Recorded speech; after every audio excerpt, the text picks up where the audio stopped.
తెలుస్తుంది, కానీ ఏడ్చినా కానీ వాళ్ళు ఎవరు రారు, తిరిగి రారు. దేవుని స్తోత్రం.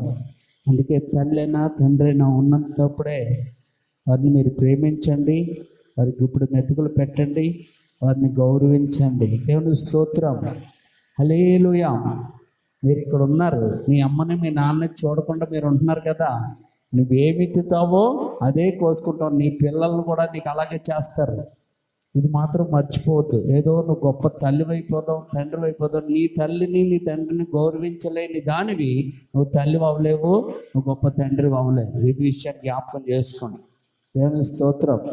ఇప్పుడు మా అమ్మగారు అనగానే ఇంతమంది వచ్చి చెప్పారు అంటే ఏమండి, ఆమె చేసిన త్యాగం, ఆమె చూపిన ప్రేమ. హల్లెలూయా, హల్లెలూయా.